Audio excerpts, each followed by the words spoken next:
Salut les poulains, c'est Tao à nouveau. Avec ma Julie, on est reparti pour un tour en sabot en Gironde cette fois-ci. La Gironde qui, comme son nom l'indique, est une région généreuse. Julie, réveille-toi.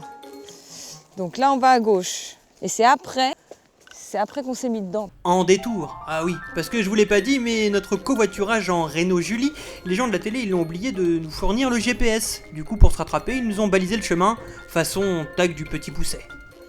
Voilà, Tao. Dès que tu vois du bleu, tu y vas. Mais bon, on s'est quand même paumé, alors moi c'est pas compliqué. Au prochain voyage, c'est le chemin tout entier que je leur demande de nous peindre en bleu.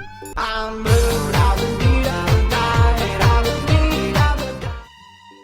nous aura fait un détour, mais... Après, faut reconnaître que ce qu'il y a de sympa dans les détours, c'est que ça permet de rencontrer du monde. Et ça, du monde, on en a vu. On est passé du coq à l'âne, puis de l'âne au poisson, du poisson au cheval de trait, et du cheval de trait au percheron. Numéro 1, les bourricots. Ce qui est un peu embêtant avec les ânes, c'est qu'ils se croient toujours plus malins que les autres. Mais comme vous êtes mignons. Eh mademoiselle, comment c'est toi qui es trop mignonne? C'est clair, je dirais même que vous êtes vraiment trop charmante.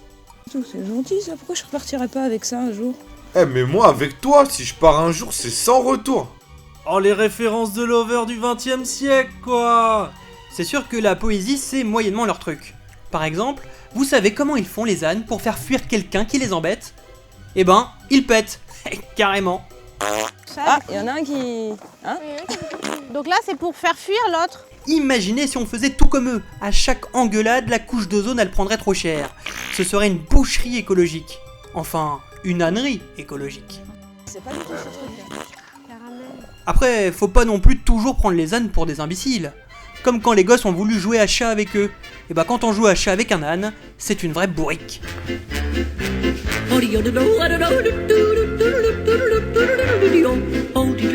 Quand même, faut les comprendre. Un chat, c'est un chat. Et un âne, c'est un âne. Voyons. C'est comme cette fois où Julie m'a pris pour un poisson. Viens avec moi, par contre ça glisse. Mais je suis pas un cheval amphibie, moi. En plus, dans la famille, on a vraiment pas le pied marin. Au bord d'un étang, on a le mal de mer. Ah là, ça s'enfonce. Du coup, son idée de génie à ma Julie, elle est tombée à l'eau. Mais revenons à nos moutons. Enfin, à nos chevaux. De trait, pour être plus précis. Néon et Mazarine qu'ils s'appellent. Ces chevaux, c'est pas juste des bûcheurs. Joe. Non, c'est aussi des intellos, bilingues qu'ils sont. Ils parlent pas que français, non. Avec Jean-Pierre, ils parlent aussi le joyo-oyu. Le joyo-oyu, c'est une langue où par exemple on dit pas avance, on dit jo. Joe. Et puis on dit pas recule, on dit jo. Joe. Mazarine, recule. Aussi. Oh bah merde, je suis un peu perdu là. Mazarine, le pied. OU. Ah ça par contre, OU, je sais ce que ça veut dire. Ça veut dire lève le pied. OU. Ah non, en fait OU ça veut dire tourne la tête. Bon je laisse tomber. De toute façon moi c'est hennissement que j'avais pris en LV2 alors... Bon allez, je vous laisse hein. Hi-ho, faut que je retourne au boulot. Enfin, hu-ho, hu-jo, faut que je retourne au boulot, comme dirait Jean-Pierre.